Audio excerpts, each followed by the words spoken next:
sweet harmony. Someday they'll all be free.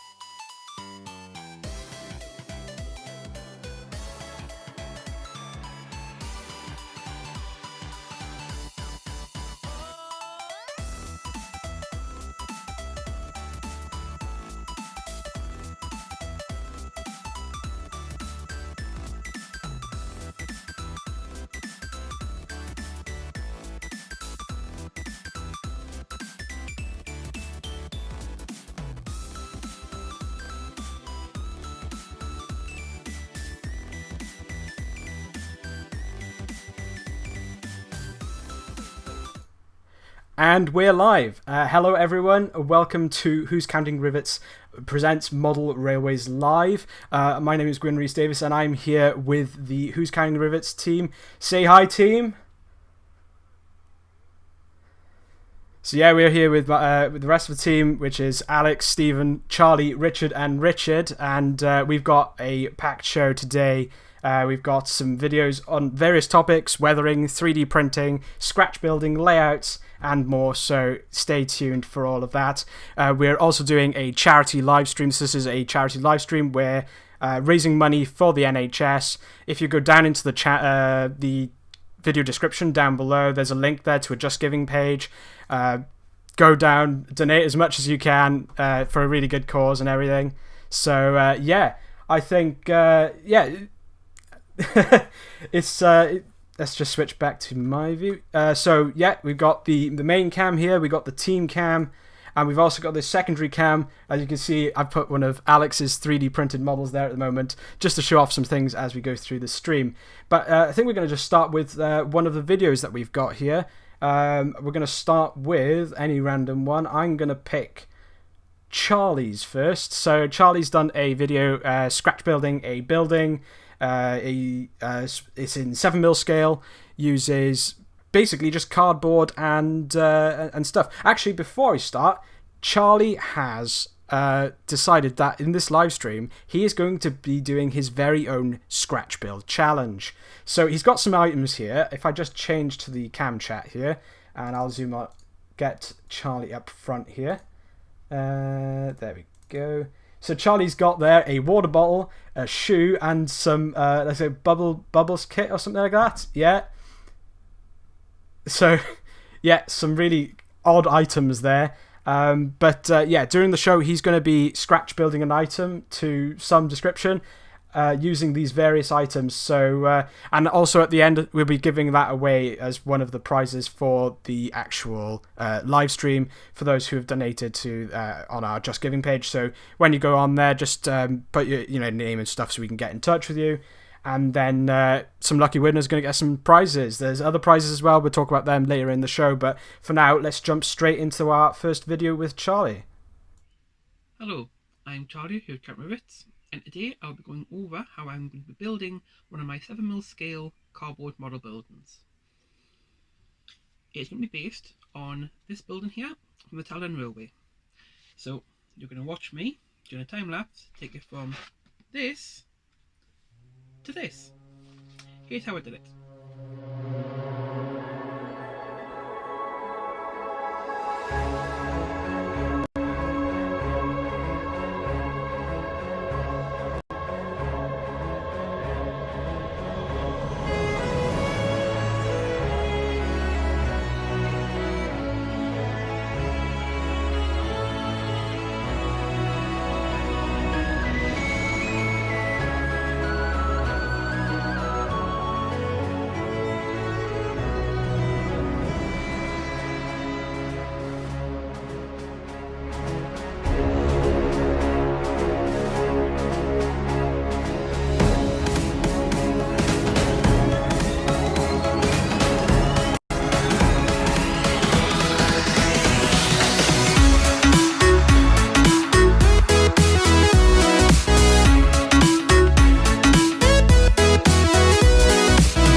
Okay, so after that first little part, you saw me cutting out all the sides, covering them in the cardboard, and this is what part we got up to. After that, I did a quick dry test fit just to make sure that it was going to sort of look right. So next it will be marking out and cutting out for the roof. So I'm going to jump straight to that bit and gluing the walls together.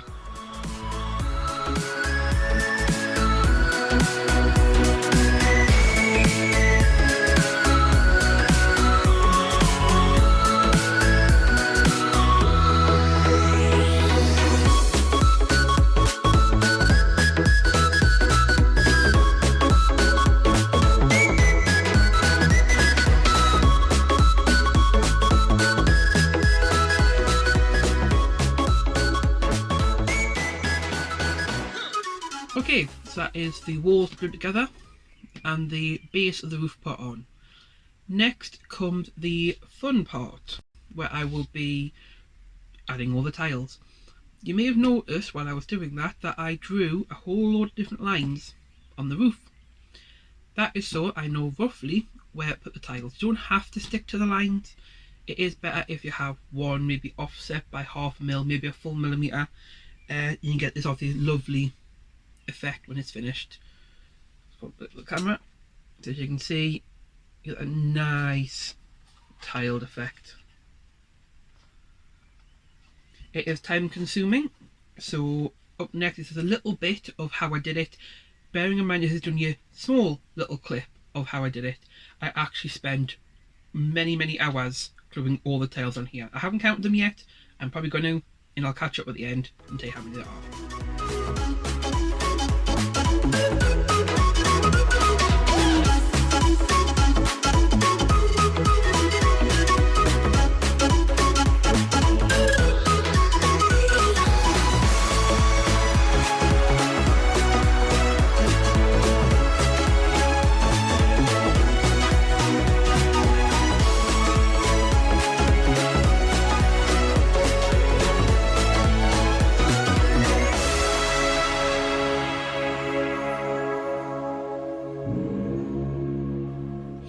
Okay guys, so after that, you have the roof completely finished, all 500 cut out tiles glued on, finished. The finishing little details you can add on are station name signs, interior details, posters and people. And you have a finished building. Of course this can be weathered beyond. I'm not for now. I'm going to wait until the tile layout is finished and built, then come back and weather it so that it actually sits in the world properly. It doesn't just look like it's a weathered building plonked down. I will be properly making this look like it's been there for years.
So we're back. Yes, sorry about that. Completely fudged up a bit there. So yeah, and apologies for the brief bit of swearing there.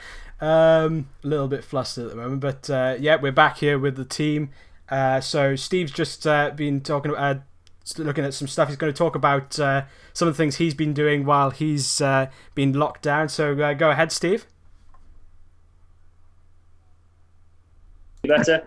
So obviously we've had to close down our walk-ins in the workshop. So at the minute my workshop has no people allowed in it, but we carry on working. And as we have 3D printers, we've been producing these for the NHS.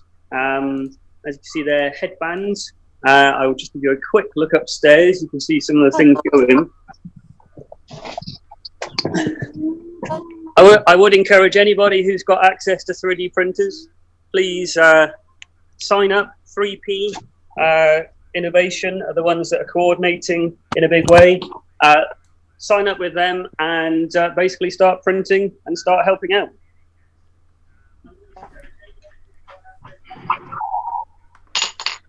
That's brilliant. Yeah. So I think the first thing we'll note as well, actually, as we go back. So yeah, apologies for we cut Charlie's video a little short there. It was more or less finished at that point anyway, so we're okay there. But yeah, so a few other notes we want to add. So we're taking questions. So anyone who's interested in asking the team about anything, Railway Challenge, modelling, doesn't matter. Just pop it in the comments down below, and we'll do our best to answer those questions. And what else we got? Any other notes, lads? Well, aside from Gwion losing his head again, I mean, this just seems to be a tradition at this point. Yeah, I just lose my head. Will explode. Yeah, as long as Gwion doesn't catch fire, that's what's important. Yeah.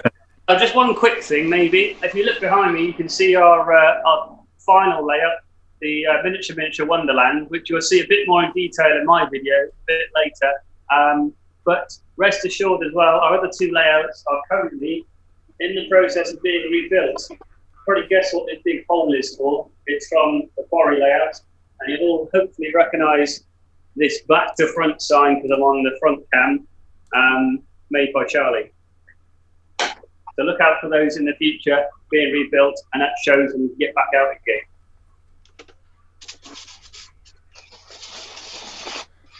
Back to you, Gwion. Back to me, is it? Okay.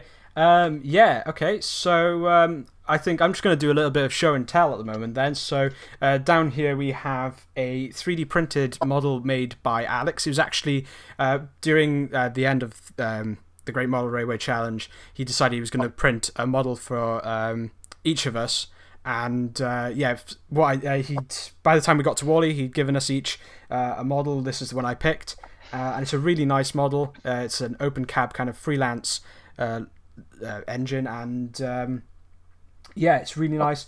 I've equipped it with a Fleischmann 7000 chassis, I believe it is, which is, Alex, if you can confirm the chassis that it's designed to fit on. That is the one, yes. It did need a little bit of fettling at the back. They were originally designed for PLN ABS printing. However, since I've moved to resin, there's a slight block that needs adjusting.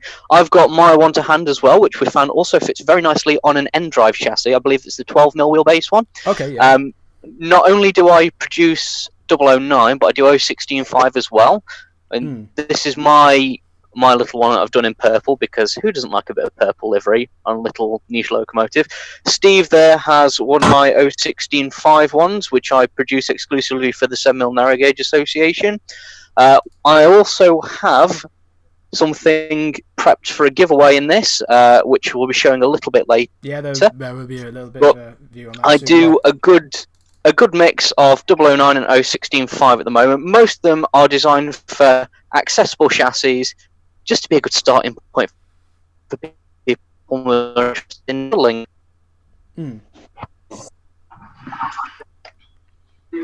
Yeah, because these work on a variety of chassis, but very commonly accessible ones. For example, the Hornby Pug chassis, which is super cheap to get hold of, easy to get hold of. Loads of people have them. They come in a lot of starter sets, so it's a really accessible piece to have. And again, the quality you get out of resin printing compared to FDM, the more traditional kind of style of printing, is phenomenal. I mean, you've got so much detail in here, in the smokebox darts and the rivets and everything. It's fantastic. But I think that actually kind of leads us nicely into probably our next video then, which is Alex with a bit on his 3D printed Talakin kind of interpreted loco, yeah? Yep. Let's go straight into that then. Hey guys, Alex from Who's Counting Rivets here. Today I'm going to be showing you how to work with 3D printed models. And this is one of my 016.5 starter kits based on Talaclin. It's designed to fit on your common Hornby 040 chassis, also referred to as the Smoky Joe, and it's just a few little tips on the best way of fettling up and getting one ready to paint. I mean, once fettled up, this one will be painted as part of a giveaway as well. But for the first tip, obviously we're going to look at where the print lines are. On the roof of this, you'll notice that, well, all over the model, you'll notice it's reasonably stepped. This is often because prints are either done at an angle or done in layers, and at certain angles you'll get stepping, mostly for structural integrity, but just where the layers are at an offset and not everything prints as smooth. I mean, on the sides it's nice and smooth, but on any front-facing surfaces you will get stepping. So one of the first things you'll probably want to get your hands on is a file or an emery board. I tend to use these as a little more flexible, and they often get round the shape of the boiler and things like that better. And all you want to do is look at which way the grain's facing, you can probably tell by rubbing your nail, and just start rubbing against the grain. And this will help smooth out some of the lines a lot quicker. I mean, it depends entirely on the nature of the print. If you've got something that's nylon printed, for instance, it'll often have a grainy texture, like the models you get from Shapeways. This is SLA printed, which is resin printing. So a lot of the vertical surface, or a lot of the side-facing surfaces are really, really smooth, but a lot of the forward-facing ones will be angled and will need a bit of work. But we're going to cut away for now, and we'll come back once I've done a little more fettling on this one to show you progress as it's going on.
Now, as a quick disclaimer here, I am nowhere near the leading authority on 3D printing.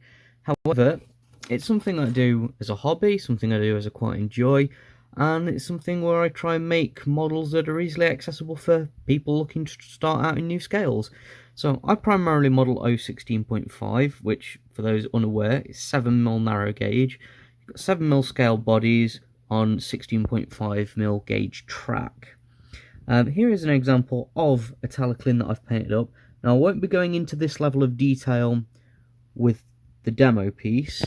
However, obviously, everyone's got their own certain flavour with railways. Everyone's got their own liveries, their own styles. I personally have started to really enjoy adding some bits of pipe work to mine, even though it's not particularly complex, and adding quite heavy weathering for a nice industrial look. However, going back as a comparison, you can see that obviously there's a long way to go with this yet. As you can see, I've started to fettle up the roof. While you can still see the lines, it's feeling a lot smoother than it was. And just as a quick comparison on the back, so you can see the buffers, one side is really heavily lined and stepped, whereas the other is looking quite smooth. Now, you might wish to go over with finer sandpaper or a finer emery board, as you'll often get a scratching effect if you're using coarse emery boards or coarse sandpaper. However, some people might like to keep that scratching effect. It may cover over with paint, or some people might to keep it as a bit more of a used, weathered look, make the locomotive look like it's been in service for a while. You can also see it's quite a dusty process, so make sure that you've got some water on hand just to sort of dust it off and clean it afterwards. Otherwise, your paint's not really going to adhere to it well. So 3D printing, you can get a lot of fine detail in there as well, especially in resin printing. I used to print in ABS plastic, which is very, very different ways of prepping. Some people like to just coat it with a resin filler that auto levels itself. Some people like to get out some tools and finely trim them. Resin is probably best to sand down, whereas something like ABS, where you've got heavier print lines on the side, or other materials like PLA, you'll probably want something like a knife or a mold line remover to scrape along the print lines. It smooths it out a lot quicker from my experience. Like I said, I'm by no means the leading authority, but it's something that I've had a few years of practice with now. It's something that I really enjoy doing, and hoping that I can pass on a bit more of this knowledge to you. So we'll do another cutaway. I'll fettle up some more of the inside of the cab. Probably won't be able to fully sand the firebox, but we'll see how it progresses on later in the video. Now, another technique when you're fettling up a model like this is to use something like a sharp knife. Obviously, you might have seen it in the time lapse, but where you've got tight detail around the windows, just a little scrape, a light scrape as you go around, will just help get that shape a lot neater. Just obviously be super careful if you're handling sharp blades or anything like that. And there we go. After some sanding, we now have a rather dusty looking Teleclin. So next I'll be giving it a very quick wash over, just with some plain water, and get some of that dust off. And then, because of the terrible weather outside, I'll probably end up brush painting this, but the plan is to brush paint it in a nice bright red, using one of the techniques that a friend taught me, using a dark grey instead of a black, to make the black parts like the smoke box and firebox look a little more aged and weathered, and we'll see the results after it's been painted. And here we have Teleclin with a few basic coats of red on it. As you can probably tell by the scattered mess around the base as well, I've also put some lead shot in place. It's within the bunker, and there's some lining the inside of the saddle tank, mostly because 3D printed models are generally quite light, so it just helps to weigh them down so they grip the tracks better. And there we have it, one complete Teleclin model.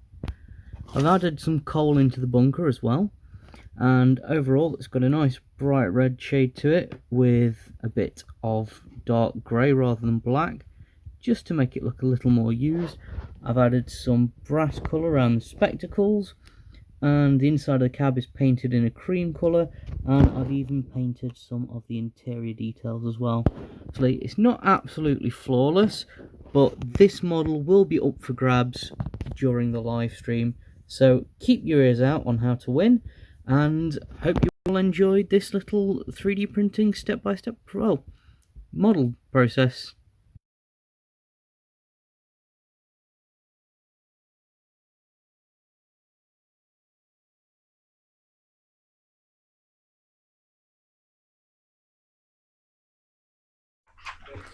There we go. So that was Alex there with 3D printed models, and just how he does the process of finishing a resin model ready for painting, and actually a bit of painting as well. So at the end of that video, you probably saw a layout, which is actually Alex's layout that he's been working on. If I just jump into the team cam chat here, there we go. You can see he's there with his layout, so he's just going to give a little tour of what's going on there. Yeah, a very brief tour just to sort of show off the joys of narrow gauge modelling more than anything. So, as you can probably tell, I primarily model 016.5. I'm obviously big on the Teleclin Railway as well, but to make things accessible, I've done compact starter versions of some of the Teleclin stock. So that is a Sir Hayden. I like to add a bit of brass pipework to mine as well, but obviously most of them is just the base printed kit. And there is my own Teleclin, as you saw in the video for comparison, and the Teleclin body that is going to be part of the giveaway. Guion will be giving more details of that in a moment, but then still obviously my layout is a work in progress. We've got 2 foot by 4 foot, so 9.5 inch radius curves, very tight, but grey for 840 stock. I'm in the process of adding some scenic water. Very much big thanks to Stephen for that. And a very, very big thanks to Charlie for this wonderful workshop, which you may have seen in the background of his video earlier. So the absolute mad lad has included every single individual tile that he's made as well as cheeky little cameos of our team in the windows, That's me. just for the fun of it. Stephen and Gui on there. Yeah. There's Rockin' Richard and Rusty Richard. There's me over in the far back corner and Charlie down there in the little open window. Plus, it's got some cool little features like an opening and closing door there, and the loco shed part of the layout also opens and closes. Other than that, at the moment, there's still a fair bit of paint to do around the outside. There's a bit more weathering to do on the landscape and adding some more foliage up here to blend this piece of abandoned standard gauge track. But all in all, nice little work in progress. Great for showing off your work. And yeah, have fun with it. That's what Model Railway is all about. Absolutely. It's just great to seeing people's work on layouts and stuff as well. You know, during these times, it's a very actually decent time for us. Quite fortunate to actually crack on with projects that we have at home because some of us have a lot more time these days. As Alex mentioned, then we do have a couple of items to give away. So one of those is going to be that loco that we did see in the video just then, and Steve's got a couple of things as well. He has. If Steve, do you want to just have a little show of what you've got there? What, 3D printing? The prizes. All right, yeah. So 3 prizes to give away. It's all based around signals. So first of all, we have 7/4 signal. We also have an N-gauge working 7/4 signal, and finally, the other release from the signals is the bracket working 7/4. So all 3 of these I'm giving away from my company GLR. If you've got a chance to win. Yeah, that's brilliant. So so we've got some signals there from Stephen. Alex has got his 3-print model, and Charlie as well is going to be giving away the result of his scratch build from this stream. So Charlie, how are you getting on so far with that? So far, I've made 2 chimneys. There we are. He's made 2 chimneys so far. So There is a lot more to come. There's a lot more to come, I hope so. I have no theme, I'm just randomly building something. I'm just remembering the chimney that was made by Muddle and Go Nowhere during the Great Model Railway Challenge. There was under pressure. Under pressure quite a bit. I can build it an hour. Did not impress Kathy much. It didn't, but it was a valiant effort by the guys. The Scratch Build Challenge is really difficult, and it was good fun anyway. Even though it's a bit silly, it allows for some more constructive thoughts and ideas to be made. I just made it look easy in the semi-final, then it was.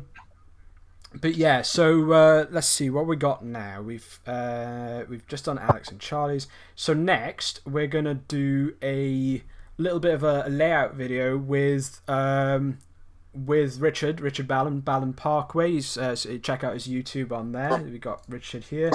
Wave hello, Richard. Hello. Hello. Hi, everybody. Yeah, so Richard's layout Ballon Parkway. Do you want to give some details on that before we start this video? Yeah, well, basically, I started the layout probably in 2008, 2009.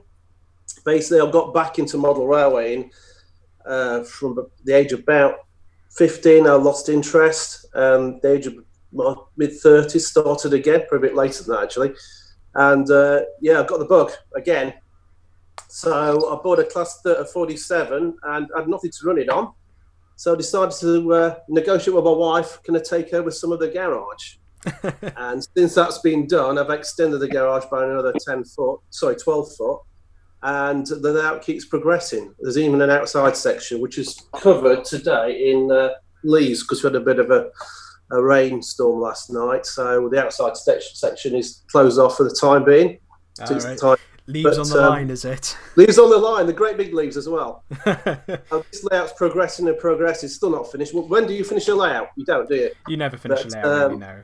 No, there's so much to do on there. But during lockdown, I've renewed the station buildings. I've took the cardboard ones out and bought some of the Metcalf canopies, which are really easy to convert and kit bash, which I've done. Taken a long time. Put lights in there, and I'll show you later. A little brief tour after the video. Yeah.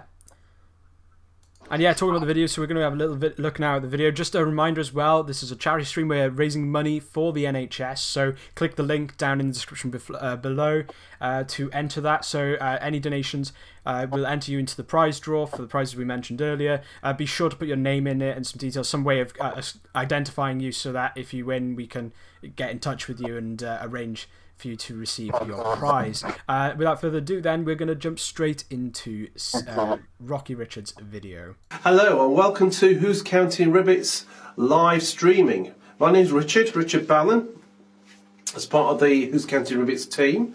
This is my layout. I'm going to briefly show you around what I've been doing during lockdown and basically different aspects of the layout. So enjoy.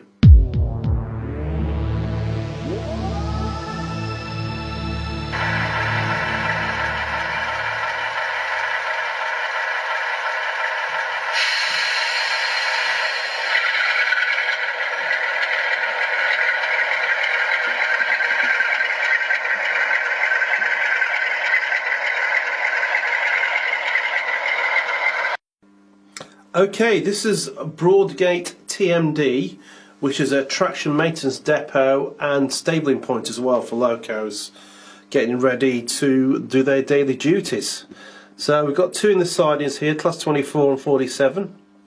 I'll pan down, I've got some officers there, a couple of 37s getting ready there, and here we have the servicing depot.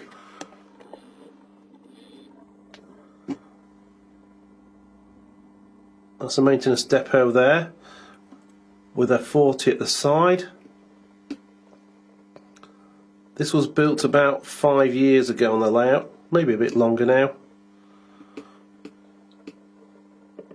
and not really done much alteration to that. Over here we have the double track across the river and a pub there, the Lion and the Lamb, and across the main road. This part of the layout was done quite a while ago. I've only just resurfaced the road recently. I used some sort of rubber road surface that just came apart. So that's been done with laser printing and it's come out really well. The line disappears into a tunnel behind the pylon there to the next section.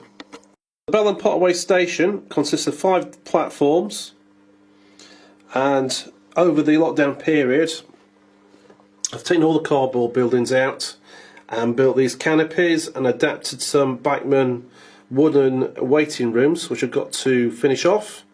Different guises in there.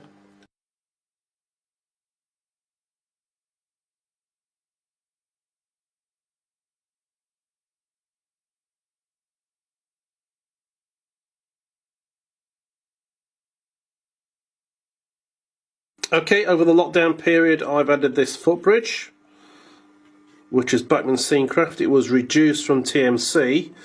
This is fitted with light and I've put a few people in there walking across. Took a while to do to put the lights in there, but I found ways of doing it.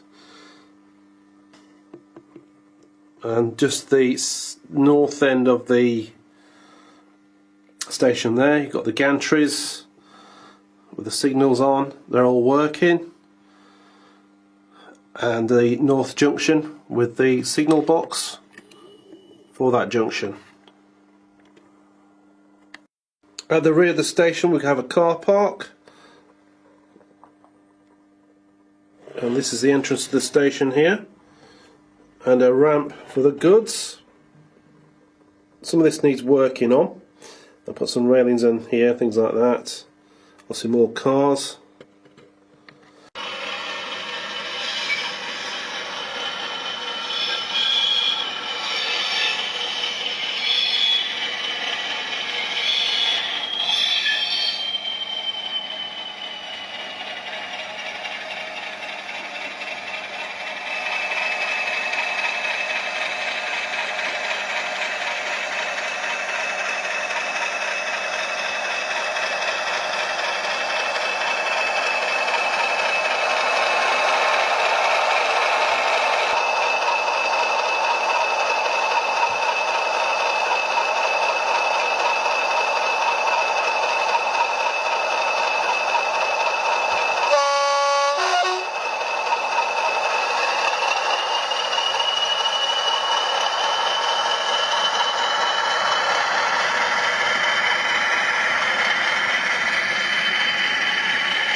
At the far end of the layout we have a quarry which is not completed yet. I got it at the base of the quarry, so about 80% there. I'm waiting for an Oxford 00 excavator to come out so I can put the tracks in there from the Caterpillar tracks. So I've got the equipment to do that, the material, sorry, to do that, and that'll be done later in the year.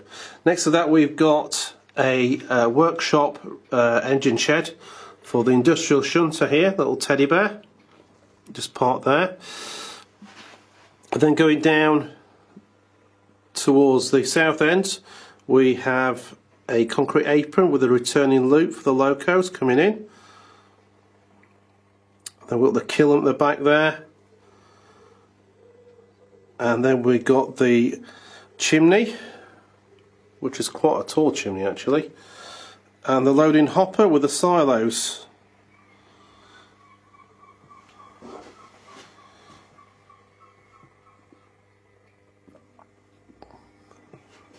With a class 37, it's because of shadows, standing by, which is not mine. And next to that we have various production premises here for the kiln and the offices for the staff.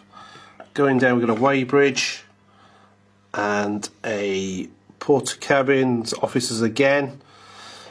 Next to that we have the car park for the staff and a security hut, and that's the entrance to the cement works there.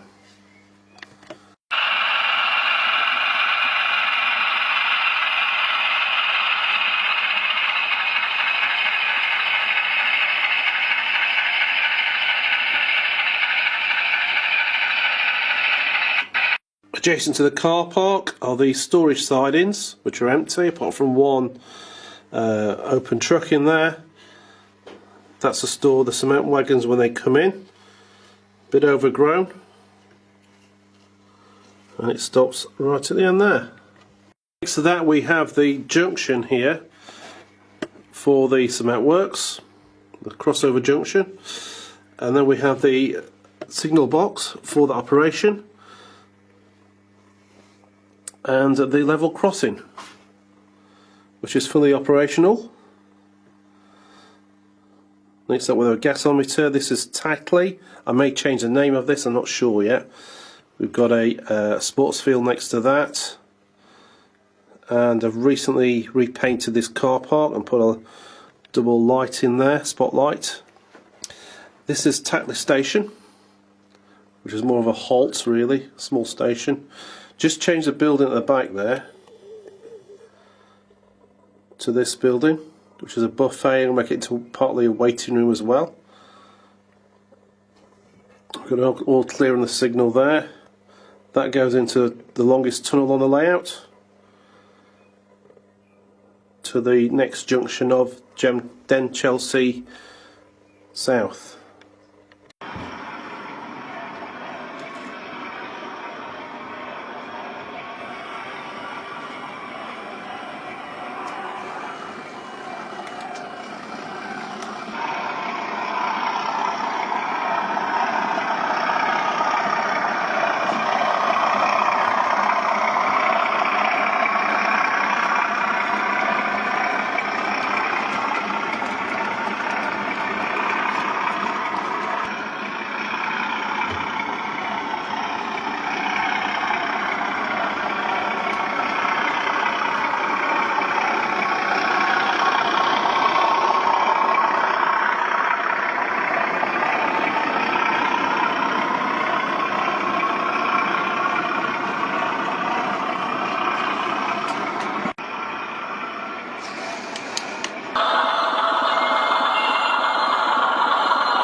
So we're back. That was Can you Richard's see? layout, and now we're going to see Richard's layout in the flesh. Well, flesh in video. So if we just jump back to team chat here, and we'll put Richard as the focus point. There you are, Richard. You go ahead with that now. Right, can you see the layout? Yeah, we can see it. Yeah. Yeah. Okay, so this is the southern end. So basically, we've got a quarry here. We've got a workshop which has been kit made, not by myself. It's cardboard. Then we've got little bits and pieces here. We've got the concrete apron. We've got the silos and chimney which works, which actually belches smoke. We've got the loading hopper there. So all this is lit up. This is the administration buildings for the cement works. We've got various offices and car park. Storage sidings.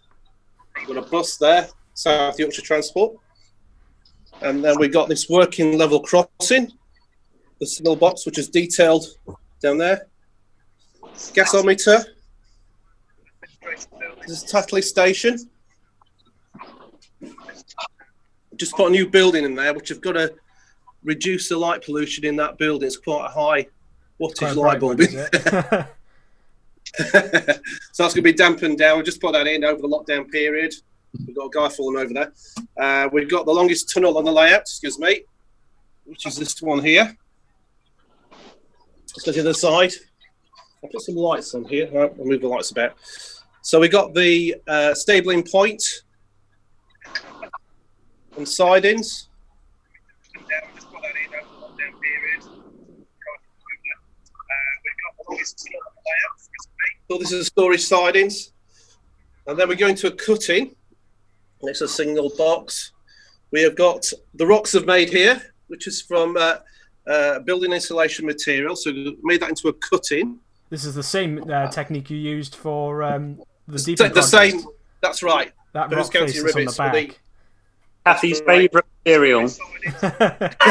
It works. It works. It works very well. And over the lockdown period, I've been concentrating on this TV transmitter. I got this off eBay, and I've kit bashed it. Basically, these microwave, I think they're called microwave transmitters, are carpet stock furniture for furniture. It seems to work. So that's a project I've been working on over the lockdown period. If we go this way, I got this off eBay, and I've kit bashed it. Basically, now working on the station. So I've been regenerating this. All the old cardboard buildings have been taken out, and put the Metcalf canopies in there, which have kit bashed. Put lights in the whole lot. Put a new footbridge in there. You can see these bits of glue still there. I've got to work on the car park here. You've got a scene here with a cutting. This is the old part of the layout, which was the original size before I extended the garage. So this is the older part of the layout. Maybe you might want to Basically, move your hand a bit, garage Richard. there. It's covering it out, covering it a bit. There you go. Can you see it? I we can't go. see from there, see. Is that better? Sorry. So we've got a station there. And Take away, Richard. Uncle. sorry? I can see your thumb. Oh, see my thumb there, sorry. See that all right? You might be a good layout builder, but a camera operator he is not. That's a problem. Yeah. Jackie.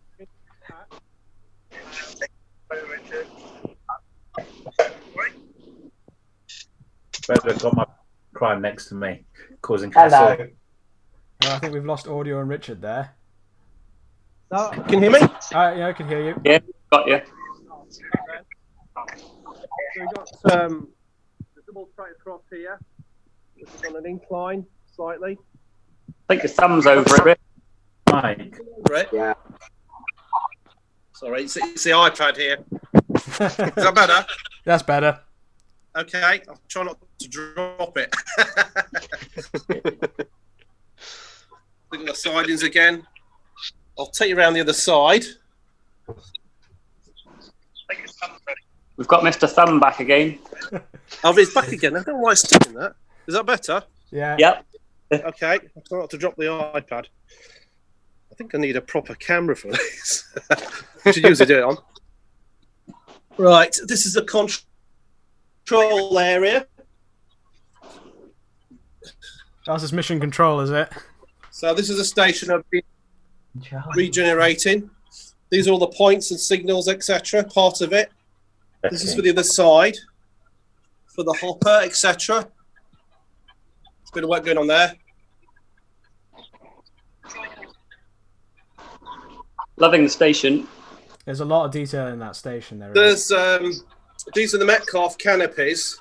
okay. I've had to bash these for the buildings underneath and put lights in these, which took a long period of time to do. Footbridge there, put lights in there. That's quite new. And this is basically it's a March station building from Backman Scenecraft, and I've incorporated that into the layout. And over here, the little shop I've been working on. And who's that? Ah, Ah, yes, the billboard. I remember that. bit of promotion there. And this is the TMD. The Class 24 ticking over there. Oh, nice. Good stuff. That's the Sutton Locomotive Works. And I've just recently rewired the fueling points, put some lights in there as well. Okay.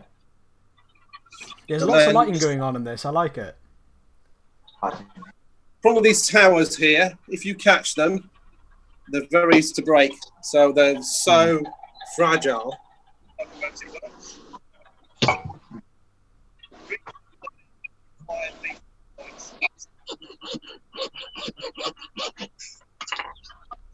I wonder what that soaring was for a There's minute. Charlie in the background. What's that story? Charlie. The gantries here were from Roger Murray, which is now Absolute Aspects. These are excellent. They are these precision made for the layout. So there's a couple there. There's one here as well, and another one at the other side.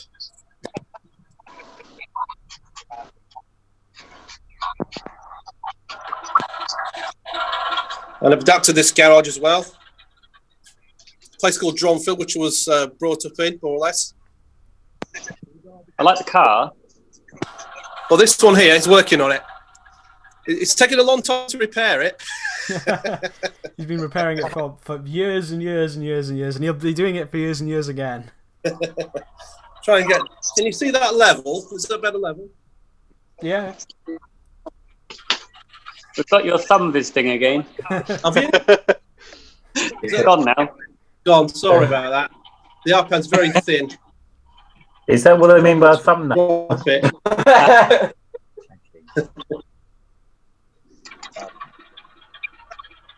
And then Oh, are we going outside? just go outside. The problem is it's been raining and we've got all the leaves on the line. So this all works. It has to be cleaned every time Typical it's used. leaves on the line. I don't know how that's ended up there. I have no idea. Oh, is that's the There one you go. you exploded? From Didn't there. you? There's a video clip of that online, isn't there? So the actual foliage needs cutting back. I've had a bit of rain last few days, so it needs a clean up. There's a lot of leaves on the line there. Is that what they mean by the wrong type of leaf on the line? Yeah, so it needs a big clean up. We had a bit of a rainstorm the other day, so They're a bit out of scale. clean up. There's a tree down as well. Look. Oh. So this is the other end station. It all works, but it just needs a good clean up. And there you go. That's the guinea pig, Jackie. And that's the guinea pigs.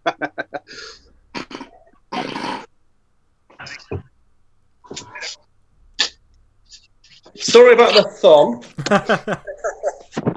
Probably need a proper camera to do that. So I'm on an iPad as well. Oh yeah, okay. Yeah. Well, That's a too. fantastic My layout phone there. here, There's I loads can of watch the detail. screen. Actually, while we're at it, Charlie, how are you getting on? Shoes no more. Oh, that is quite the deconstruction of a shoe there. You're not going to make it like a T-Rex If hiding place. Alan Jenkins is hearing this, the inspiration is obvious. Grass What's shoe. I have the Is grass that, right. is that a leaf from Jurassic Park, full scale? That's really Moment, Scratchbuilt, I've managed to make 4 little families. good. Okay. Put it into the main thing when I'm finished.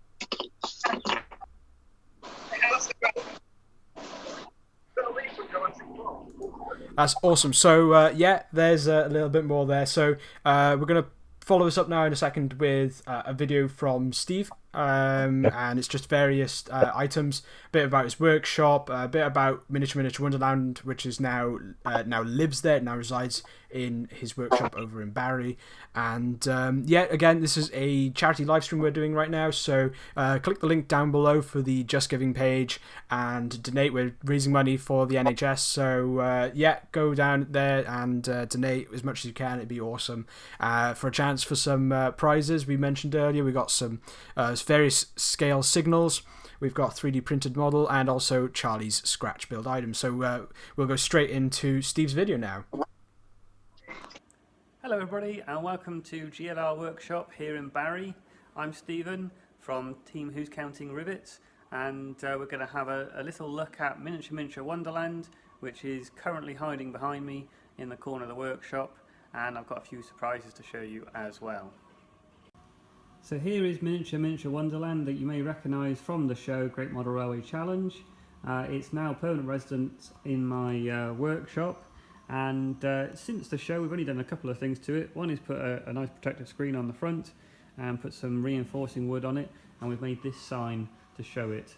It's largely unchanged, still fully operational, and oh, there's even part of the original layout from the quarry, which we are currently rebuilding, along with Jurassic Park as well.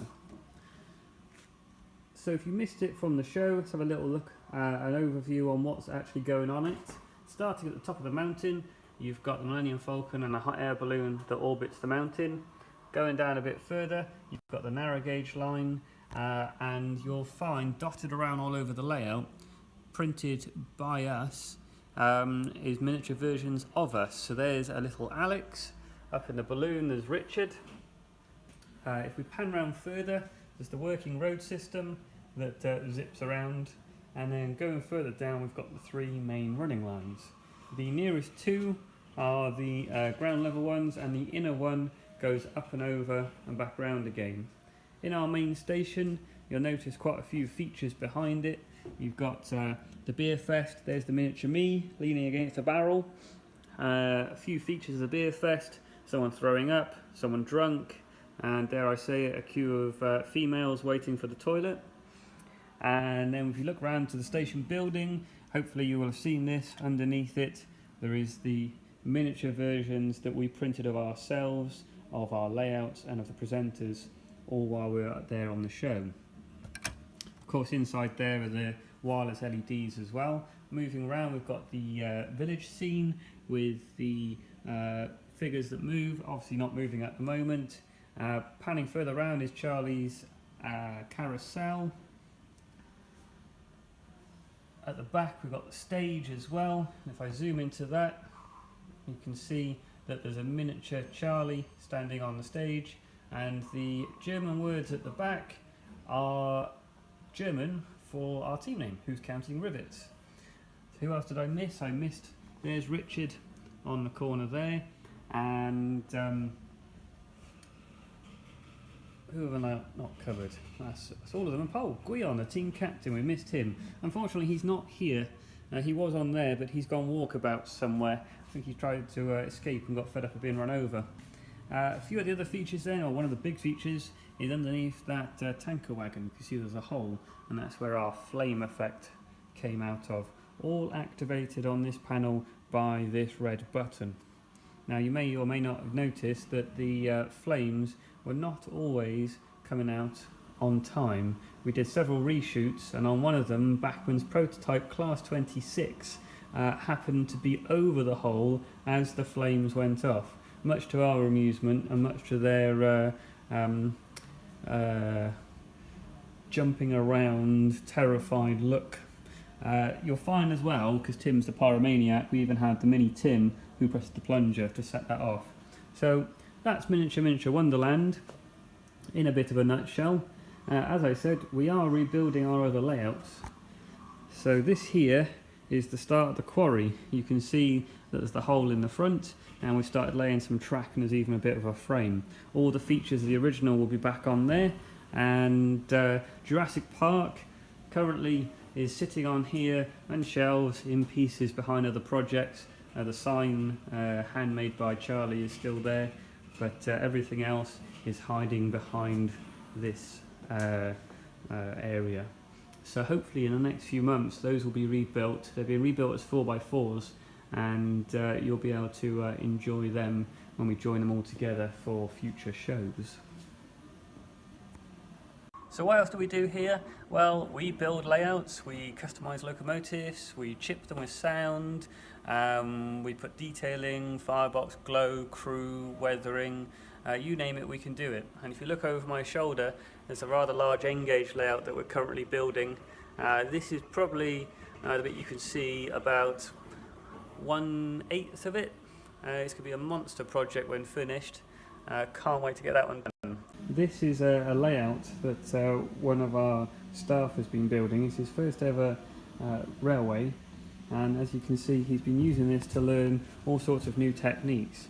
Just to give you a brief overview on it, you've got here the Metcalfe engine shed, Metcalfe platforms, Metcalfe signal boxes, and then all the landscaping, track laying and wiring has been done by him as well, as a bit of a tutorial on how to do things. All the grass is static grass, and even the trees have been made from scratch using twisted metal, and then, believe it or not, static grass attached to it. So this layout is going to be one of our demonstration layouts, running around. It's easy for us to take to shows when we can get back out again, and show off some of the features. So there'll be automatic signalling and computerized running on this one. And to finish off, I thought I'd show you one of our layouts. You can actually see something running. This is when we take out the shows, just to show off what you can do in a very small space, even in O-gauge. It's only 9 foot long. It is going to get longer, there's a few more modules we're building, but the idea is you can make it as long as short as you want. Now this one is also computer controlled. It's something that we've been using quite a bit now, software called iTrain. It allows you to automate as much or as little as you want. So we can still manually control this layout, because I do enjoy a good shunting puzzle. But at a show, it's very convenient to set a few trains going, and we can chat to people while it's actually operating. So this one now, the Terrier is going to return back to the station. If we just sit above the footbridge, you can see the signal will drop to clear. The loco will now depart from the shed area. It will accelerate up to nice speed.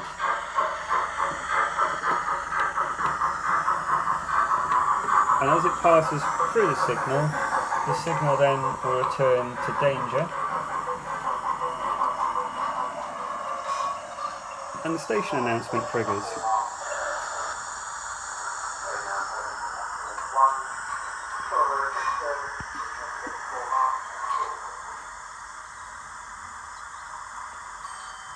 A few other things this does as well is on departure, guard whistle, local acknowledgement, and off it moves. Now I'll just leave you with a nice pan of the layout.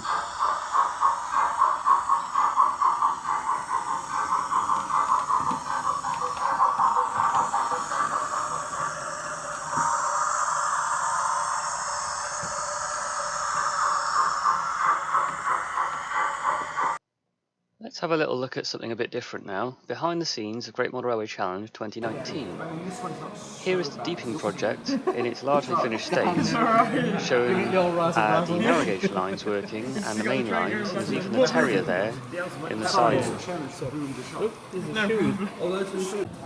This is my 9F converted to smoke and with sound, which ran around the layout for most of the time, and even one point I left it running for 6 hours while we were filming on the other layout. This is our second layout then, Jurassic Park, in its part-built state, featuring of course the moving T-Rex with the cow. Here it is at the end of the day 2, you can see it's just missing some backboards. We had the moving Triceratops with their nodding heads. You've got the raptor attack from the start of the Jurassic Park film, and that's actually a Lego raptor. The feeding pen for the raptors, which went up and down. The amazing visitor centre built by Charlie, and the working vehicles by Guion. And here's an overall shot of the raptor area. You can even see one of the gyrospheres on the transport. And just a note that Wickham's trolley is with sound. Now here we are at Worley with the team. We were hosted by Bachman and got so many people coming to see us.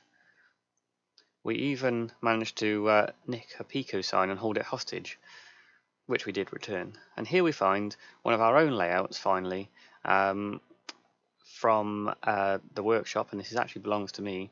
This is at Charleston Quayside, and this is actually the feeder yard end. The feeder yard's hidden behind all those walls. So thanks very much for watching, and if you have any questions, please feel free to ask in the live session following.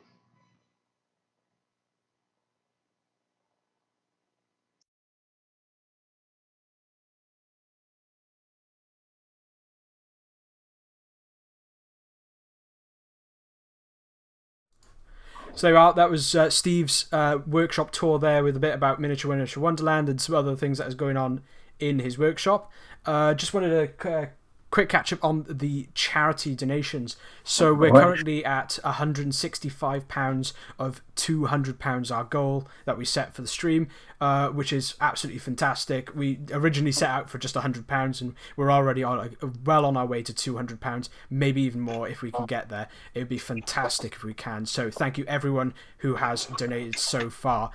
So I'm going to follow that now with Steve. Steve's going to be doing a bit of a Q&A with us, and just talking about what we've been doing, and then we're going to follow that with a little product demonstration of Dapple's 1400, and Steve's going to be fitting some sound into that. So Steve, if you'd like to take it away on that.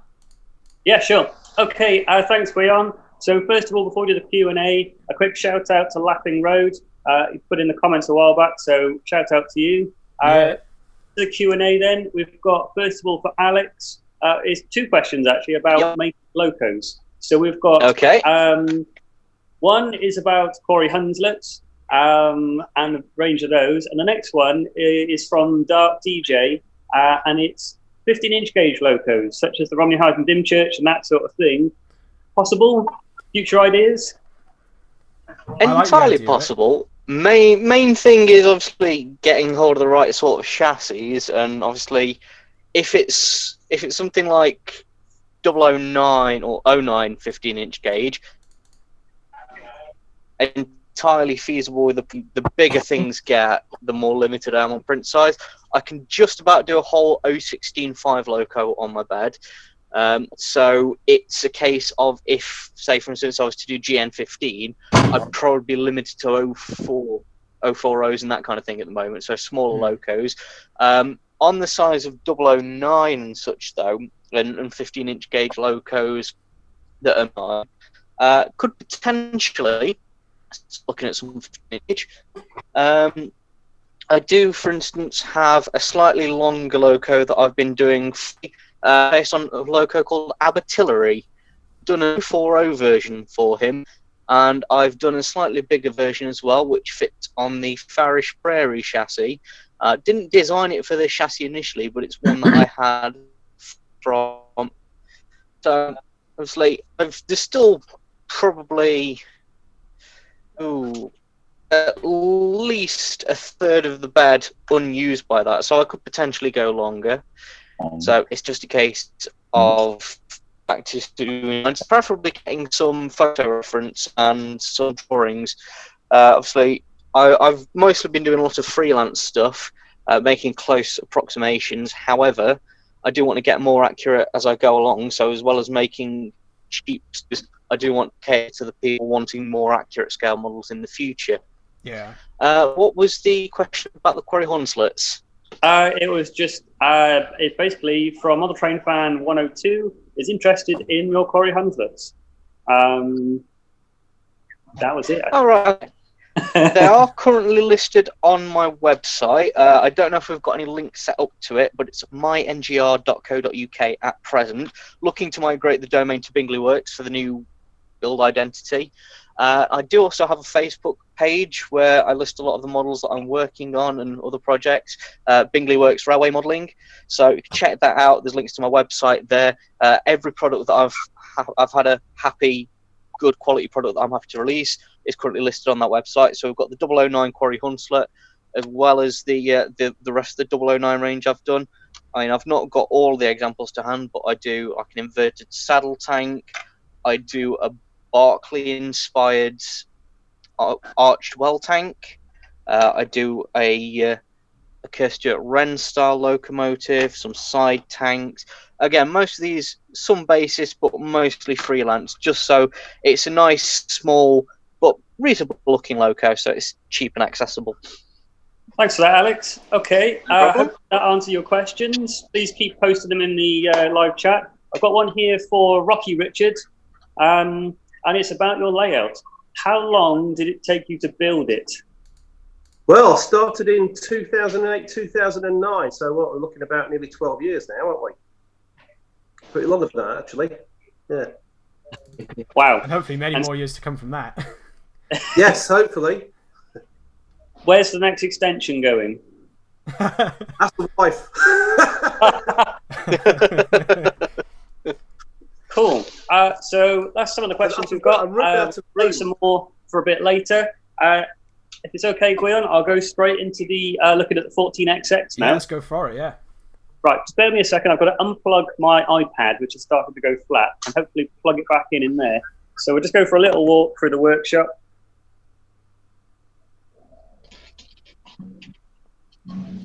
Meanwhile, I'll have a little quick look at what Charlie's up to.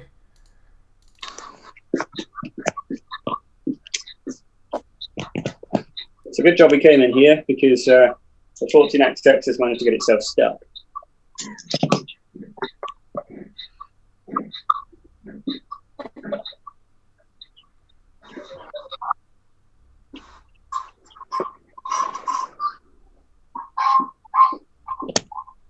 Okay, right.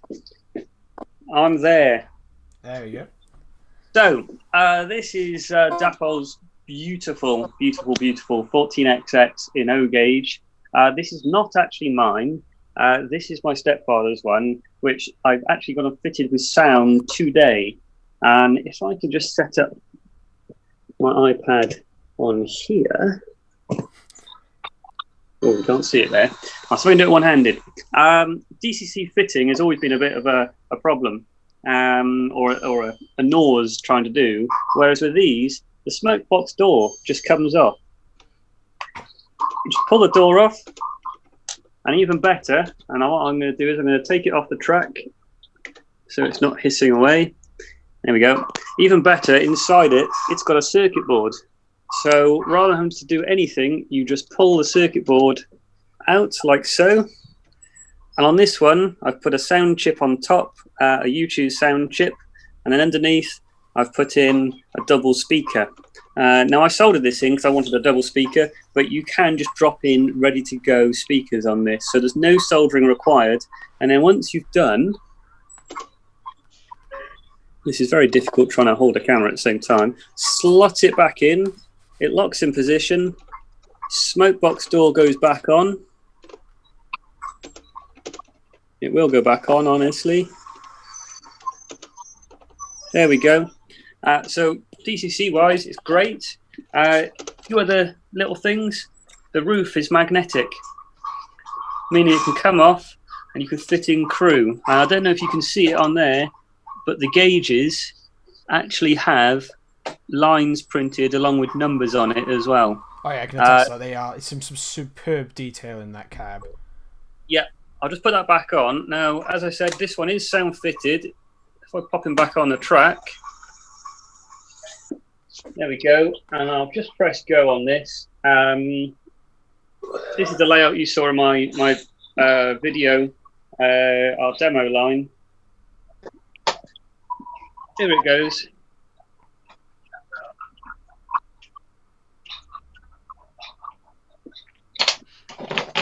Absolutely fantastic sounds it makes. Can't quite make them out my end. Yeah, sorry, it's gone a bit quiet on it. However, take my word for it, absolutely Yeah, I can hear fantastic it now a sounding. little bit, yeah. I'll leave it trundling away in there now. And I'll take you back from the shop side bit. Wait a minute. I need to get my mum. Yeah.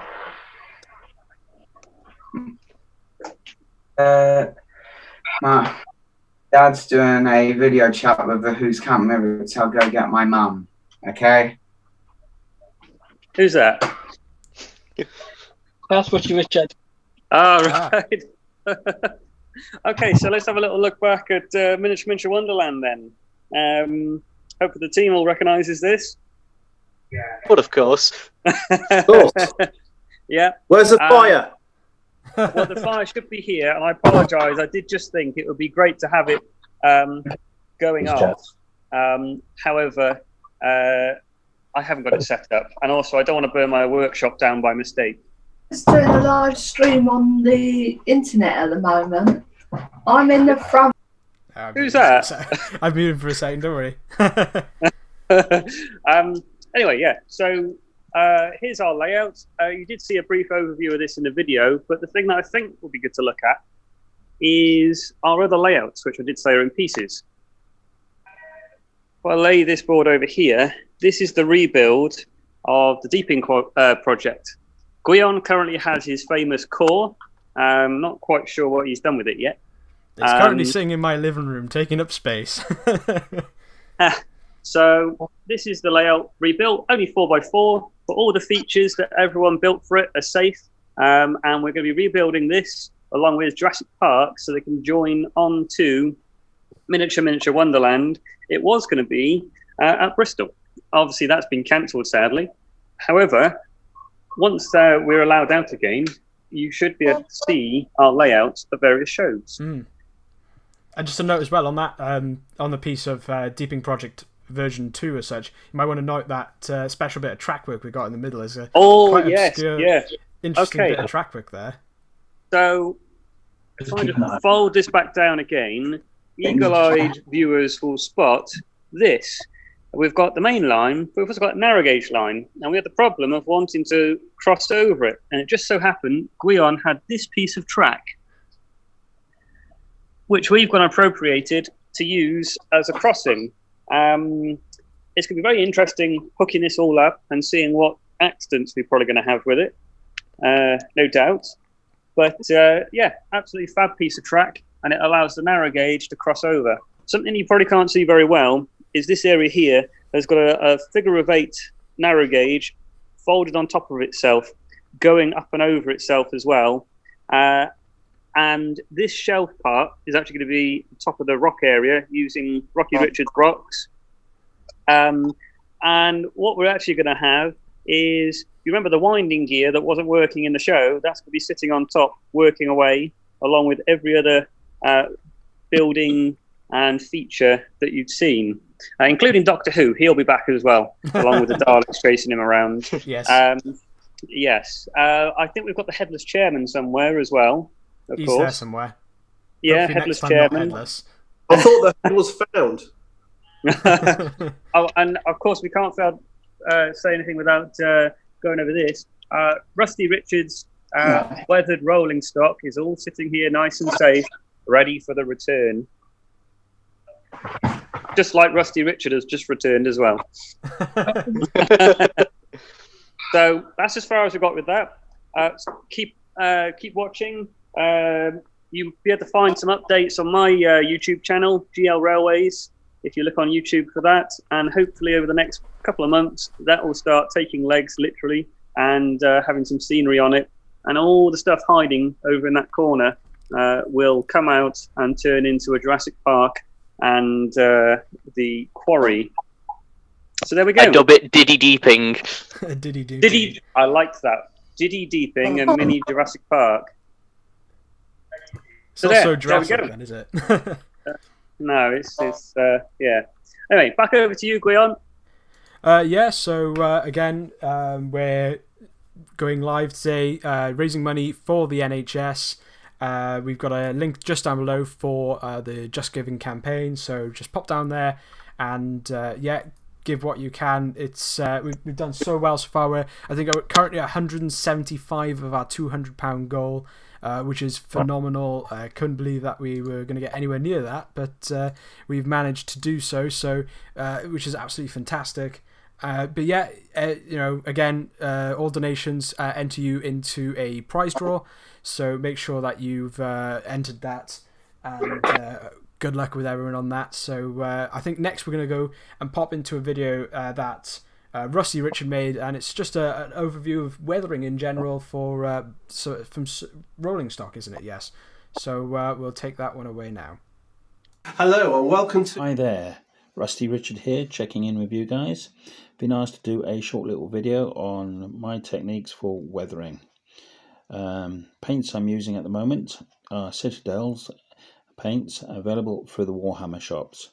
And we're looking at Citadel's Typhus Corrosion, Riser Rust, Lead Belcher. Lead Belcher is a metal finish type paint, superb for using on steps.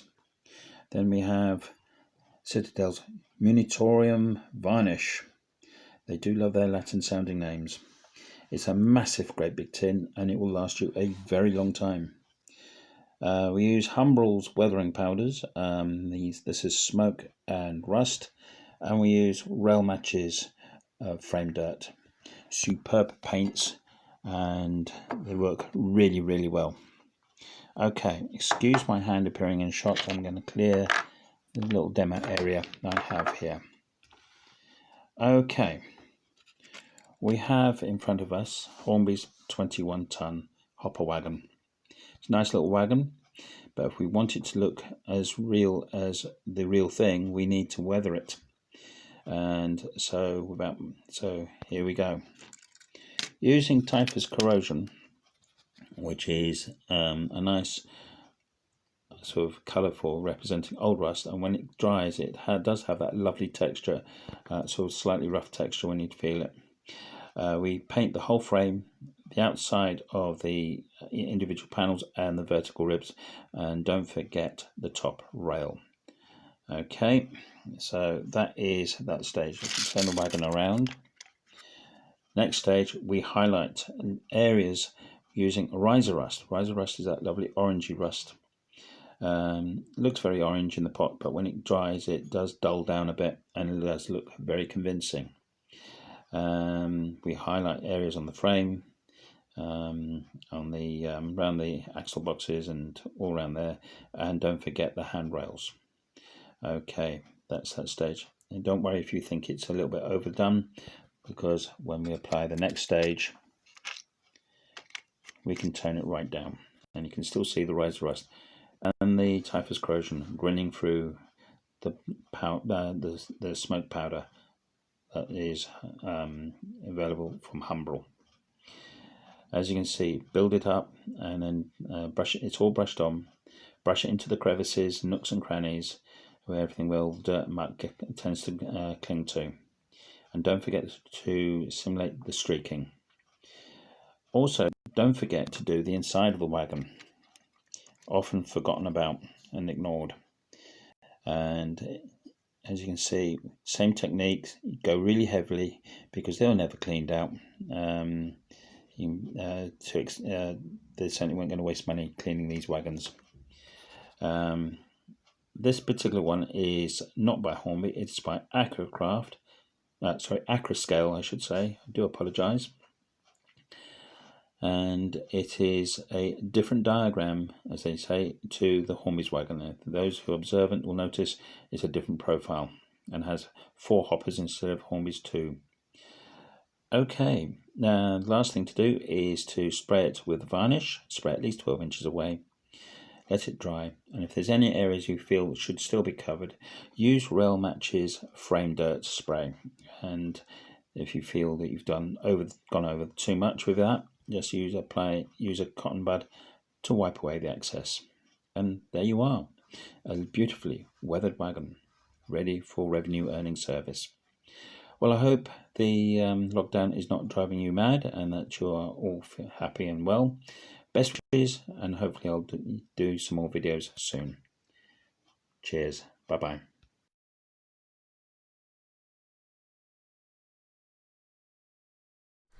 Might be able We're to get. back. So yeah, that was a video by Rusty Richard on weathering rolling stock. Some of the stuff you've just seen in the show, and actually Steve showing earlier those wagons that he had done. Actually, if Steve wants to just go and grab them, let me just jump into there.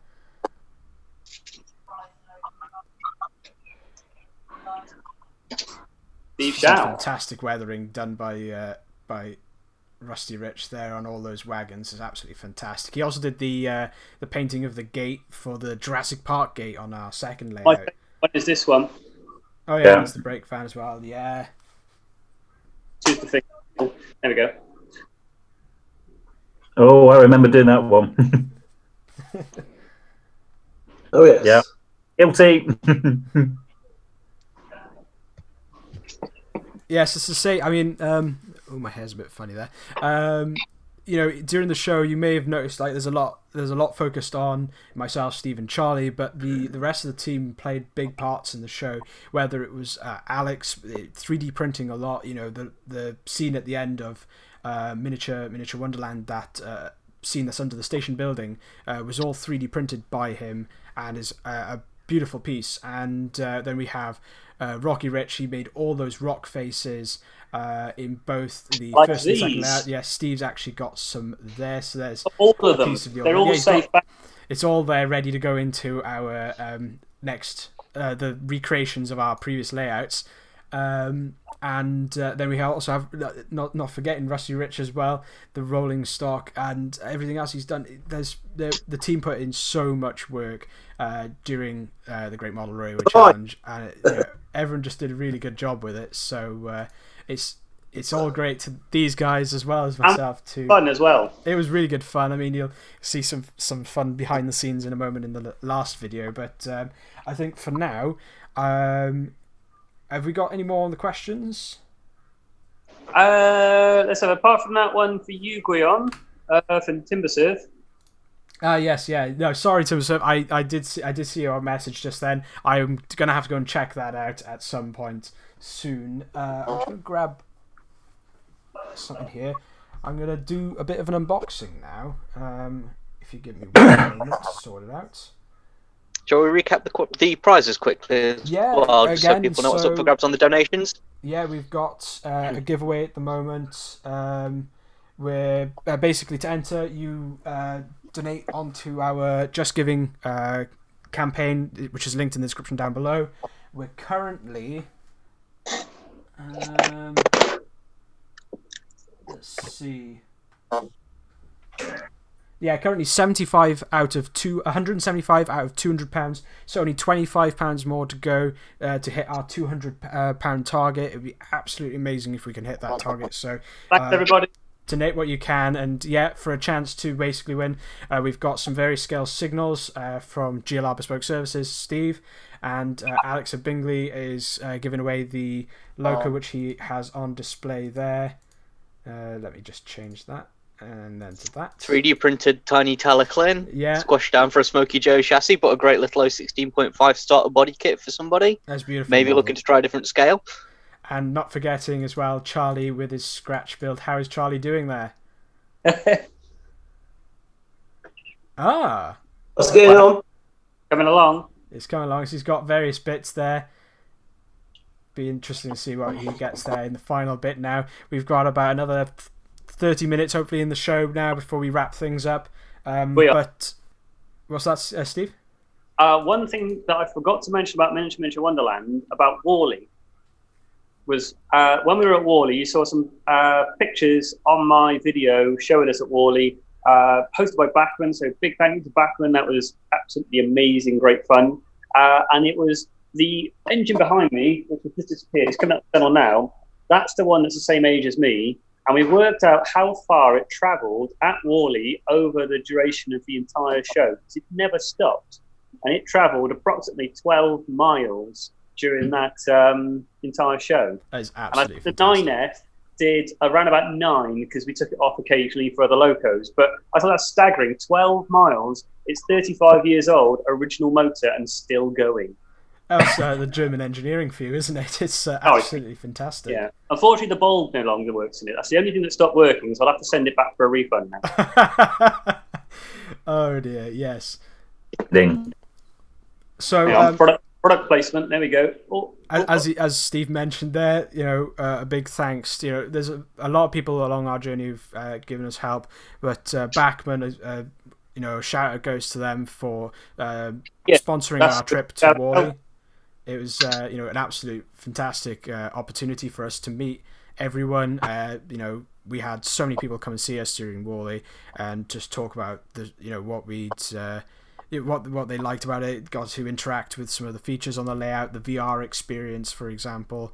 We had and it was nice to catch up with the other teams because we obviously saw the Railwaymen of Kent. That was really nice to see them again. And there was the loco ladies. Oh, with their crochet trees was absolutely fantastic. It was brilliant seeing them. If I understand correctly, they gave one to Kathy, I think. Yes, they made a glittered tree and they gave it to Kathy. She did post that on her social media, I recall. That was quite funny. And some of Grantham was there as well. And Grantham, yeah. Oh, yeah. Yes, we saw Grantham with 1/3 of their first layout, which was very nice to see. That's true, yeah. That was there, yeah. Brehm. Good chat to him, actually. Really interesting. And then we had some we had some visits from other teams. I remember Muddle and Go Nowhere popped by at one point. Yeah. We had Jenny Kirk from the Rail Riders. Yeah, that was another one. She came and chatted for quite a while. And Simon Kohler, he popped over and had a go on your VR headset. I believe. That's right. There's a lot of great things on that show. I don't know. Do you want to mention it now, Guion, or have you've got a clip of it? We had a few races. Oh no, we have that in the video. We do, yeah. There's gonna be a behind the scenes with some fun stuff going on between us and Cheltenham Model Railway Centre at Whalley. Can I just do 2 shout outs as well? Just reading from our stream. Yeah. Shout out to Angus Bloxham. Hope YouTube channel set up. And thanks for the good comments. And Rob Pendry as well. Thank you for the comments. And thank you for contributing. Hopefully you do win something. That's fantastic. Thanks for everyone who's commented. And again, you keep them comments coming in. We'll do our best to read any comments and any shout outs, anything like that. It's really great. We're very pleased with how the stream has gone so far, and we've got a bit more content to go. So I'm going to follow straight in with a little bit of just an unboxing, actually, of a new product I picked up just the other day. Well, I say picked up; it was dropped off. I know what this is, and that is the Dapple. Let's just get the focus right on there. The water crane, the GWR. Water tower with motion and sound. And I forgot completely about this, and all of a sudden my social media was full of the water tower's here. So I was like, right, I'm buying that. And it's £50 recommended retail, which is for a motorized model that has sound, seems really reasonable to me. You can get a static one as well for about 25, I think it is. So let's just crack straight into the box. And Guion, just to quickly jump in, you've got to give a shout out to Dark DJ Productions now.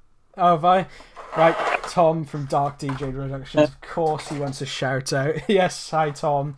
And everyone, and all the lads from the Discord. I'm going to just give a list of different people now. So it's Andy, Gareth, Callum. This is like Popmaster. You've got to now say, and anyone else who knows me. And anyone else who knows me. Short. Yeah, Guion. Yeah. And give a shout out to Simply Southern because they're promoting us. Simply Southern. Yeah, yes, you did mention, yes. Fantastic. But some of the lads from Discord, I'm going to just pop some names here quickly. We've got, Oliver, Anthony, Tom, Chris. Yeah, there's loads of people there. Chris Wilson as well from America, Caledonia Works. But anyway, if I go back to it, enough shout outs for the moment. We'll go straight on to this. So basically, we've got the water crane itself, and so you've got the tower, the crane. We've got the heater here as well that prevents the water from freezing up in the pipe. You've got a drain at the bottom here. So there's quite a bit going on there. And at the bottom here, we've got 2 sets of cables that are connected to various things. I think one is power and one is actually switched to activate it. So we'll have a look at that in a second. And there's a small bag here with some extra bits. You have a request from TimberSurf regarding the water tower. All right. That's one of the pipe where the pipe rotates 900 degrees. Can you demonstrate rotating past the middle post 2.5 times? Yes, that is a typo, isn't it? 900 degrees. No, it's 90 degrees.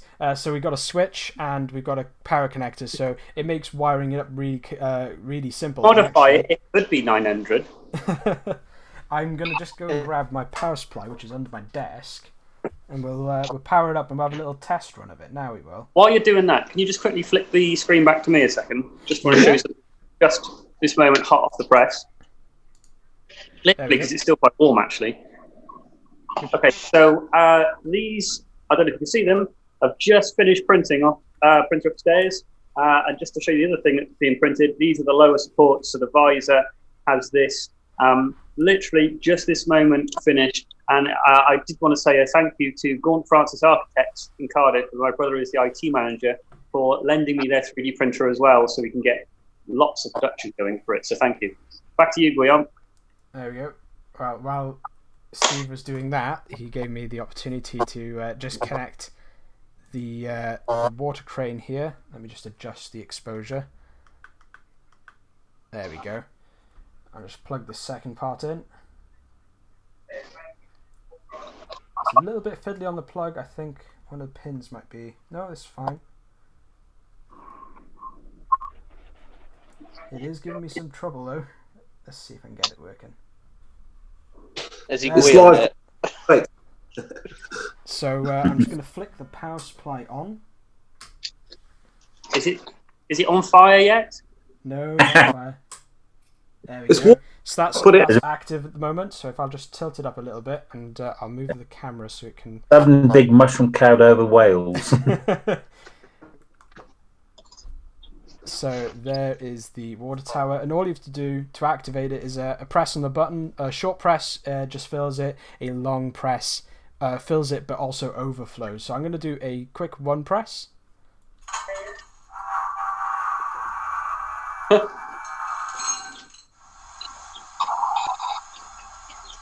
You're going to get the entire stream now, wanting to go to the toilet because of the gushing water.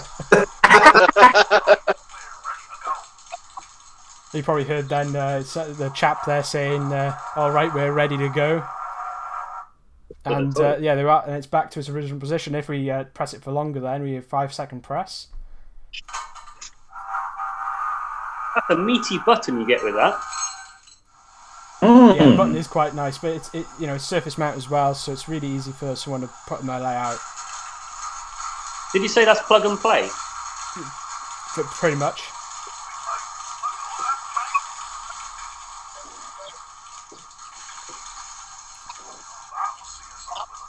How many sounds? So there's a number of sounds for it, but basically you have the water filling and the overflowing sounds. But you also have you have various random sounds. So you have some sounds for if it's overflowing, and then you have sounds for when it's full, and it's phrases like "that'll get us over the top" or "that will do," etc. Or "my feet are wet because I've overflown" or whatever. So it's a really nice, neat little product. I'm going to do a more in-depth review on my channel at some point, but it's a very tiny model by Dapple. You can just see at the bottom there, actually, the speaker grill, which is nice because from the top you won't notice that. Things for you, Guillaume. Yeah. One is, can you shout out to David Bolton? Say that again, sorry? Can you give a shout out to David Bolton? Yeah, David Bolton, hello. Thank you for your And comment. also, I think this is one that you could record from TimberSurf. Can you get the sound with a Welsh accent?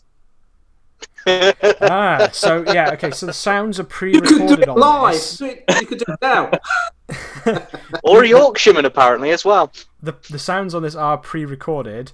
However, I do intend to modify this water tower with custom sounds, possibly from a certain film, classic Ealing comedy film featuring a water tower. So again, with a shot sound. You'll have to keep an eye out on my channel for that. So be sure to subscribe. You can press the subscribe button down below. It's a bit of a shameless plug on my own. Quick plug there. Wow, I did not know this, but I literally just jumped back over to the Just Giving page. Not only have we met our £200 goal, we've surpassed it at £265. Wow. That is absolutely amazing. Thank you so much, everyone, for that. Sorry, say that again, Charlie? Also, Steve, your mum wants to win the engine. It's now 275. Fantastic. Alex, sorry. Steve's mum's contributed. She wants to win the engine. Hi, Mum. That's absolutely fantastic. Thank you so much. That's £275. That's way more than we ever expected to have made, but it's absolutely amazing. Thank you so much for all those contributions. And again, this is all going to the NHS, so keep donating whatever you can for a chance to win a prize. It's absolutely phenomenal. Thank you so much for that. I think, what time is it now? It's 22, so I think we got one more video, and then we'll look at wrapping this up. So let's just, unless anyone's got any more comments before we start our next video. Just remember, when you more questions for the Q&A, make sure you have snacks. Oh yes, snacks. Every time you go to shows or do anything, bring snacks. Steve hides snacks everywhere. So if you ever find us, you're probably going to find some snacks on the layout. If you want a cheeky snack, just have a little sniff around the layout, and you'll find some. Still Steve snacks. When we're allowed back out again, we're hopefully going to a lot of shows, because we're not in them this year because we can't get out, obviously. So yeah, do come and find us, and do come and find the snacks, because obviously it keeps us all going. Can I give a shout out for Daryl Deltic and Angus Block? They have got their locals on my layout since the lockdown, so they've been stuck here, which I don't mind. I'd like to do a shout out to Simply Southern. Yeah, Simply Southern. They posted about it, haven't they? Yeah. Yeah. Thank you so much to Simply Southern for that as well. And is DJ Productions? Is he a musician?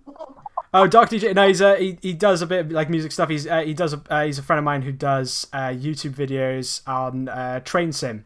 So one of my other avenues is virtual railway stuff. So we do. Look at that later. On that. But anyway, we'll. Leon. Yeah. How's Charlie getting on? Yeah. How is Charlie getting on? Actually, let's have a little quick look. What's Charlie up to? Let's just switch to his camera. There we go. The wizard's house. Ow.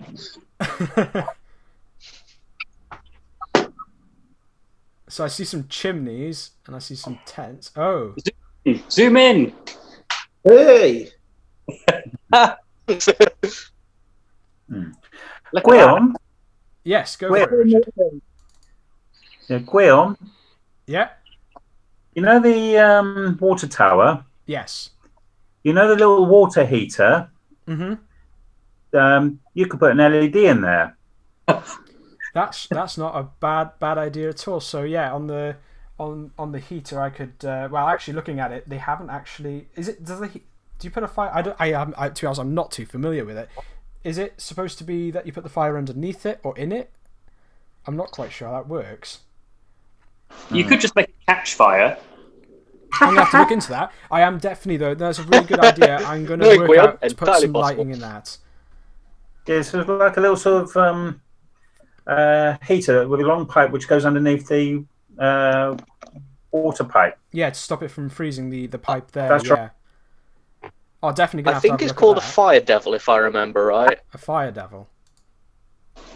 Yeah, that's what I've seen on a couple of websites where I've been looking for bits and bobs for my layout. Oh, Steve's got something in there. That's Just the, thought I'd bring that up. Yeah, well, that's the 3D printed little scene we made of all three of the layouts with the team and James and Tim there. James having a little play with Jurassic Park. I love that. I absolutely love it. I'm going to have to get Alex to print me another set, I think, so I can recreate that on my own layout at some point. The water tower needs some serious weathering, though, don't you think? What's that, sorry? The water tower, I think it needs some serious weathering. Oh, yeah, I definitely will at some point be doing this tower up to really fit the scene. Yeah, be attacked with typhus corrosion. Everybody's favourite. Typhus corrosion, and yeah. rise of rust. You know what? Then. Anyway, so we'll go back to our stream now. So actually just had yet another donation. Thank you so much for that. We'll go over those details right at the end.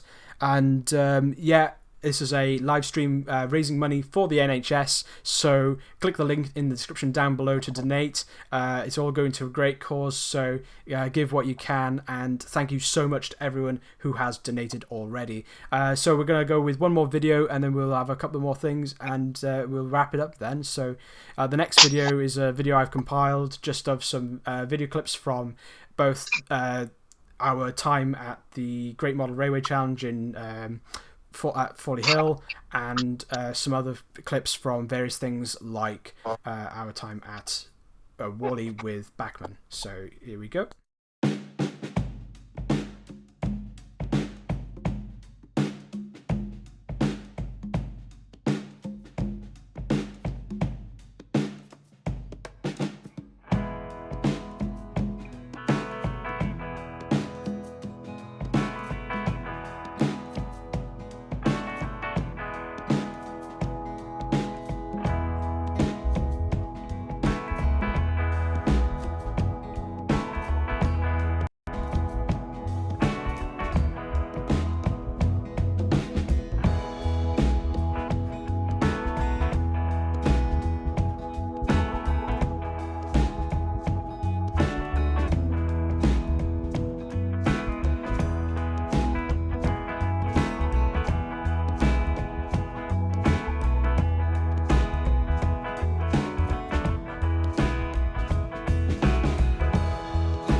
Okay. There we go. So, yeah, I'll- some interesting memories going on there from the Great Model Railway Challenge.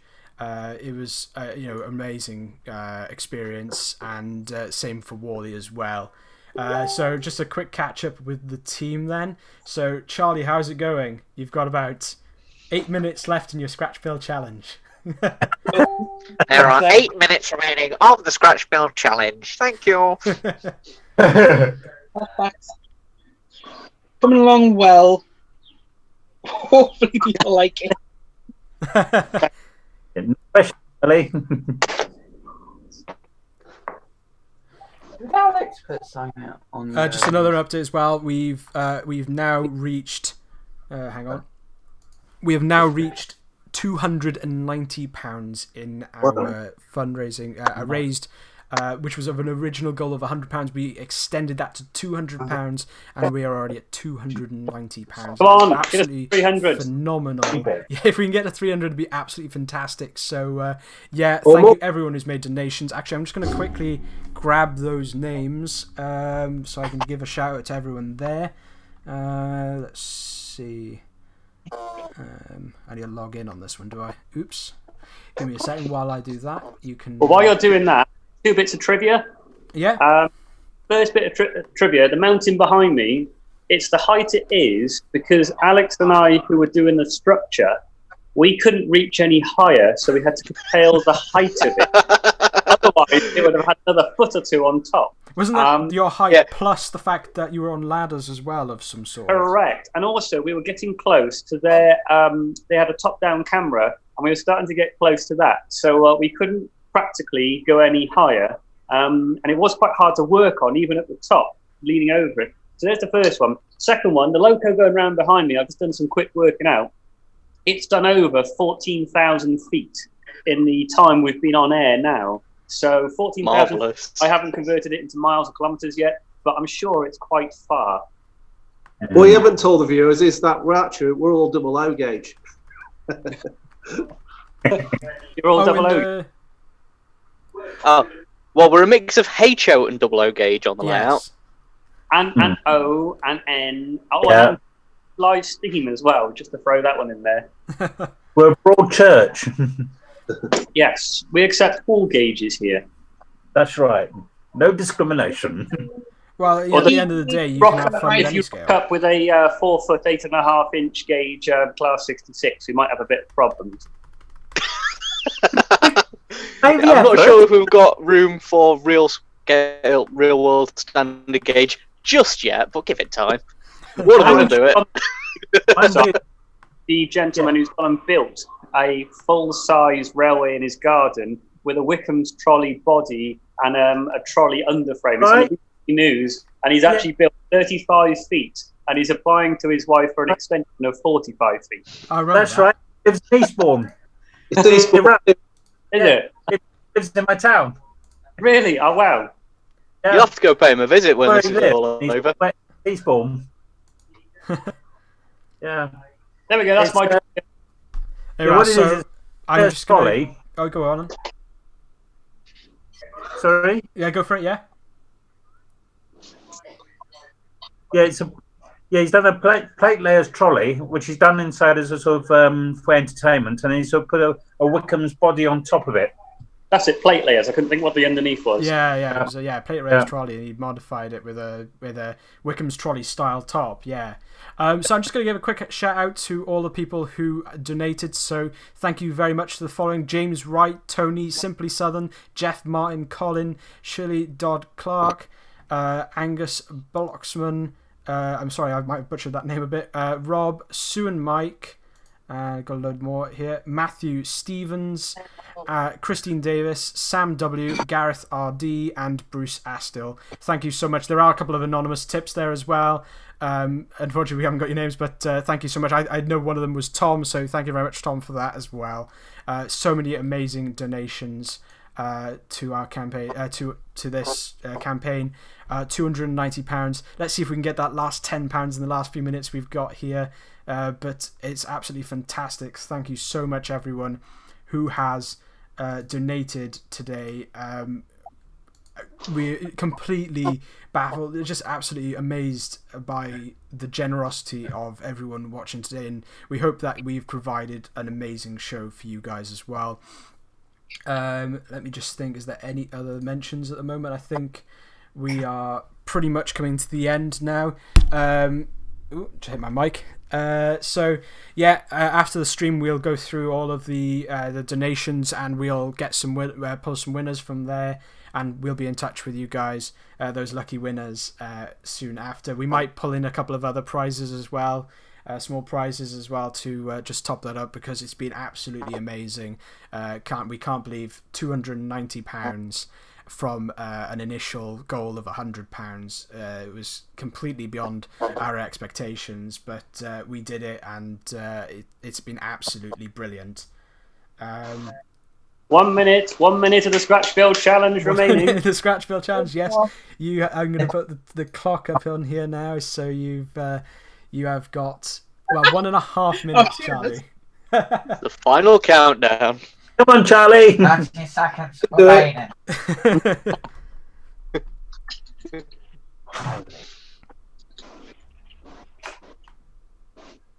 Oh, serious as glue. Yeah. Oh, it's a getting sticky real situation. Oh, I'm just mushing it in.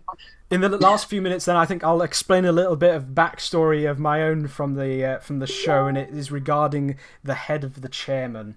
I've just had a message as well. Dave Roberts, he did donate, but he donated anonymously. Thank you so much, David, for letting me know. But absolutely fantastic. Yes. So when we were coming to the final, I think it was the final 30 minutes or so, I was trying to install the chairman on the platform, and his head would rotate from left to right, but it was when I was putting it down, the head just went missing, and I was running all over the place, couldn't find it, on the floor, everything, only to find that the head had actually just popped off the top, a little neck post basically that it pivoted on, and it had fallen, and it was just hanging on the back of the model. It was, so it hadn't gone far. I just didn't notice it was there. And What you didn't see was all of us on the bench eating chocolate bars, watching him run around. I do recall Steve just sitting there eating And he was bloody the chocolate one bar. bit. It was quite a rush in the end to get that done. Fortunately we didn't have that trouble for the next two rounds. We didn't. We had a much easier time. But yes, it was absolutely fantastic. And Charlie, time is up. That's it. Step away from the bench. Let's see what the wizard has produced. Hang on. So, Charlie, what have you produced for us? He's just weathering it a bit, is it? He's pretending there's a delay in the video so he can carry on.